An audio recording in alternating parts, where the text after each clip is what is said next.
నేను హైడ్రాకు వ్యతిరేకమే. ఈ రోజు నుంచి రాజకీయాలకు అతీతంగా పువ్వాల రజనీకాంత్ అనే వ్యక్తి పొలిటికల్ వైబ్స్ అనే యూట్యూబ్ ఛానల్ హైడ్రాకు వ్యతిరేకమే. అది రంగనాథ్ సార్ ఉండని ఎవరుండని. బీఆర్ఎస్ హయాంలో 68,000 కోట్ల రూపాయలు అప్పు చేస్తే కాంగ్రెస్ హయాంలో ఈ యొక్క 8 నుండి 9 నెలలనే సంవత్సరం కాకముందే 70,000 కోట్ల రూపాయలు అప్పు చేసింది కాంగ్రెస్ ప్రభుత్వం. అంటే అందుకే చెప్పిన కేసీఆర్ 1 నంబర్ అయితే రేవంత్ రెడ్డి 10 నంబర్. ఇక మూసీ నది అనేది ఇదొక డ్రామానే. మూసీ నది కేవలం కమిషన్ల కోసం ఈయన మూసీ నది, బీఆర్ఎస్ ప్రభుత్వం కమిషన్ల కోసం కాళేశ్వరం ప్రాజెక్టు. ఈ రెండు ఒకటే, రెండే. ఆపరేషన్ మూసీ పరిసర ప్రాంతాల్లో అధికారుల సర్వే, 3 జిల్లాల పరిధిలో 25 బృందాల పర్యటన, హైదరాబాద్ జిల్లాలో 1595 నిర్మాణాల గుర్తింపు, రంగారెడ్డి జిల్లాలో 322 కట్టడాలు, పలు చోట్ల స్థానికుల ఆందోళన, నచ్చజెప్పేందుకు అధికారుల ప్రయత్నం, సర్వే చేస్తున్న అధికారులతో మాట్లాడుతున్న స్థానికులు. మొత్తానికైతే ఇక మూసీ నది స్టోరీ స్టార్ట్ అయింది. రేవంత్ రెడ్డికి అయితే చాలా మంచి బిజీ షెడ్యూల్ ఉన్నది రేవంత్ రెడ్డికి. బట్ హైడ్రా, మూసీ నది ఇదే పని. ఫోన్ ట్యాపింగ్ అంటాడు, కాసేపు కాళేశ్వరం విచారణ అంటాడు, విద్యుత్ కొనుగోలు అంటాడు, టైం పాస్ అడిట్ చేసి సంవత్సరం దగ్గరగా సంవత్సరం అయితే సంవత్సరం వెళ్ళ తీసినట్టే.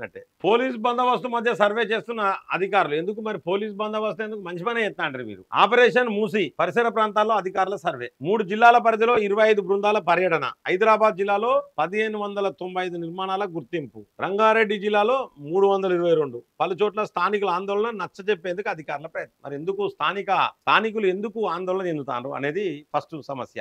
మొత్తానికైతే రేవంత్ రెడ్డి మీటింగ్ పెట్టి అందరికీ డబుల్ బెడ్రూమ్ ఇల్లు ముందు ఇవ్వాలి.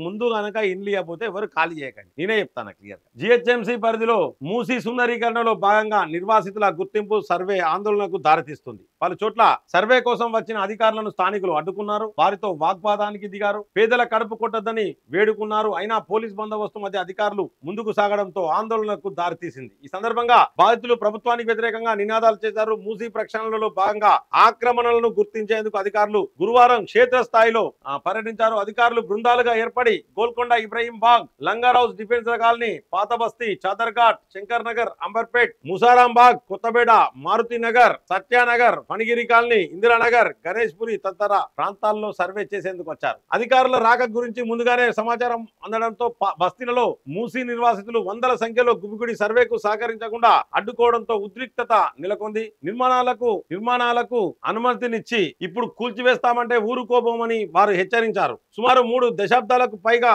అమ్మకాలు, నిర్మాణాలు జరుగుతుంటే చేతులు ముడుచుకొని ఎందుకు కూర్చున్నారంటూ ప్రశ్నించారు. ప్రభుత్వానికి అన్ని రకాల పన్నులు కడుతున్నామని వాపోయారు. కాగా హైదరాబాద్ జిల్లాలో మొత్తం 16 బృందాలు సర్వే చేపడుతూ 1595 నిర్మాణాలు, రంగారెడ్డి జిల్లాలో 322 అక్రమ నిర్మాణాలను గుర్తించారు. చూసిరా, మొత్తానికి అయితే వీళ్ళందరికీ కూడా ఫస్ట్ డబల్ బెడ్రూమ్ ఎక్కడనే డబల్ బెడ్రూమ్ ఇల్లు ఎక్కడ డబల్ బెడ్రూమ్ ఇల్లు లేవు, వీళ్ళు ఇయ్యరు. ఇగో ఇప్పుడు మనకున్న అప్పు ఎంత అంటే మిట్లారా 7 లక్షలు ఉండే, అది ఇప్పుడు 7,80,000 కోట్లు. 7 లక్షలు అంటే రూపాయలు కాదు, 7,80,000 కోట్లు అప్పు అయిందంటే రేవంత్ రెడ్డి వచ్చినాక పెరిగింది. ఎందుకంటే ఇప్పుడు వాళ్ళు 10 సంవత్సరాలు ఉండే, 10 ఇయర్స్ ఉంటే దగ్గర 6.8 lakhs crores అయింది. 6,80,000 కోట్లు అప్పు చేసిరు. అంటే 68,000 సంవత్సరానికి 68,000 చేసిరు. వీళ్ళు సంవత్సరం కూడా కాలే 70 నుంచి 80,000 కోట్లు అప్పు చేసిరు. అంటే బీఆర్ఎస్ ప్రభుత్వం కంటే కాంగ్రెస్ ప్రభుత్వం ఎక్కువ చేసింది మిత్రులారా.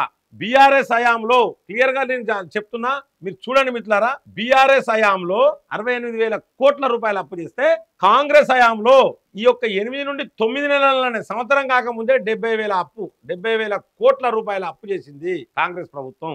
అంటే అందుకే చెప్పిన కేసీఆర్ 1 నంబర్ అయితే Revanth Reddy 10 number, BRS party 1 number అయితే కాంగ్రెస్ పార్టీ 10 నంబర్ అని అందుకే చెప్పిన మిత్రులారా. మొత్తానికైతే ఆపరేషన్ మూసీ అంటే మూసీ నదిని ప్రక్షాళన చేస్తాను. సో మంచి కట్టి దాన్ని శుద్ధీకరణ చేస్తారు. ఆ మురుగునీరు, గిరుగునీరు, ఆ కంపు వాసన రాకుండా దాని మీద అండర్ గ్రౌండ్ డ్రైనేజ్ అదో ఇదో సిస్టమ్ చేంజ్ చేద్దామని చెప్పేసి ఆలోచనకు వచ్చారు. దాని గురించి మన కేసీఆర్ ఏ విధంగా కాళేశ్వరంలో మొత్తం తలకాయ అంతా పెట్టిండో ఇప్పుడు మన అక్బరుద్దీన్ ఓవైసీతో కలిపి రేవంత్ రెడ్డి కూడా అంత తలకాయ పెట్టి చేస్తాడు. ఎందుకంటే పైసలు బాగున్నాయి కాబట్టి ఇప్పుడు దాని వెంబడి పడ్డాడు. ఫోన్ ట్యాపింగ్లు దీని వెంబడి ఇవే మనకు ఇప్పుడు ఇదైతే కొంచెం అందరు ఇబ్బంది పడుతున్నారు కాంగ్రెస్ వాళ్ళు. దీనికో ఇన్ని కోట్లు ఖర్చు పెడితే దాంట్లో 4 పైసలు వస్తాయనే ఉద్దేశంతో తీసుకున్న ప్రాజెక్ట్ ఇది. సో దీంట్లో ఏంటంటే ఎవరైతే ఆ మూసీ నది పక్కకున్న అక్రమ నిర్మాణాలు అన్ని కూలగొట్టాలంటే వాళ్ళకు ఇబ్బంది అవుతుంది. పేదోళ్ళు వాళ్ళకు డబుల్ బెడ్రూమ్లు ఇల్లు ఇవ్వాలన్నారు. ముందు డబుల్ బెడ్రూమ్లు ఇల్లు ఇచ్చిన తర్వాతనే కూలగొట్టాలి. అలాగే హైడ్రా విషయంలో కూడా చెప్తున్నాం మిత్రులారా, నేను హైడ్రాకు పూర్తి వ్యతిరేకం. ఈ ఉబ్బిచ్చురద్దు ఏమద్దు,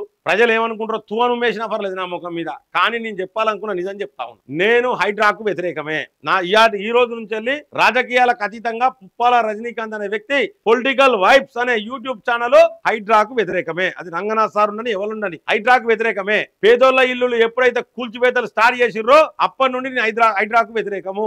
అలాగే ఈ కూల్చివేతలతో సాధించేది ఏం లేదు. ఎవరన్నా గతంలో ఇండ్లు కనుక అక్రమ ఇండ్లు కట్టినట్టయితే, అక్రమంగా నిర్మాణాలు చేపట్టినట్టయితే వాళ్ళకు పెనాల్టీలు వేయాలి. కోట్ల పెనాల్టీలు అయితే మన ప్రభుత్వానికి 4 పైసలు వస్తాయి. ఉన్న చెరువులకు చుట్టుపక్కల బౌండరీస్ ఫిక్స్ చేయండి. అలాగే నేను క్లియర్ గా చెప్తున్నా, ఎవరైతే గతంలో అక్రమ నిర్మాణాలకు అనుమతులు ఇచ్చిందో వాళ్ళను రిమూవల్ ఫ్రమ్ సర్వీస్ చేయండి. అలాగే పీడీ యాక్టులు కేసులు పెద్ద కేసులు పెట్టండి. ఇక ముందు అక్రమ నిర్మాణాలకు పర్మిషన్లు ఇయ్యరు. అలాగే ఇక ముందు అక్రమ నిర్మాణాలు జరగాయి. ఉన్న చెరువులను కాపాడుకుంటే చాలు మనం. కానీ ఈ కూల్చివేతలు పెట్టి డ్రామా కంపెనీని బంద్ చేయండి. ఇది మీరు తప్పనుకున్నా పర్లేదు, నేనైతే క్లారిటీగా ఉన్నా. మీరు క్లారిటీగా ఉంటే ఒక్కసారి కామెంట్ చేయండి, నా కోసం నాకు మద్దతుగా కామెంట్ చేయండి. ఇక మూసీ నది అనేది ఇదొక డ్రామానే. మూసీ నది కేవలం కమిషన్ల కోసం ఈయన మూసీ నది, బీఆర్ఎస్ ప్రభుత్వం కమిషన్ల కోసం కాళేశ్వరం ప్రాజెక్టు, ఈ రెండు ఒక్కటే, రెండే. నేను ఓపెన్ గా చెప్తున్నా మిత్రులారా.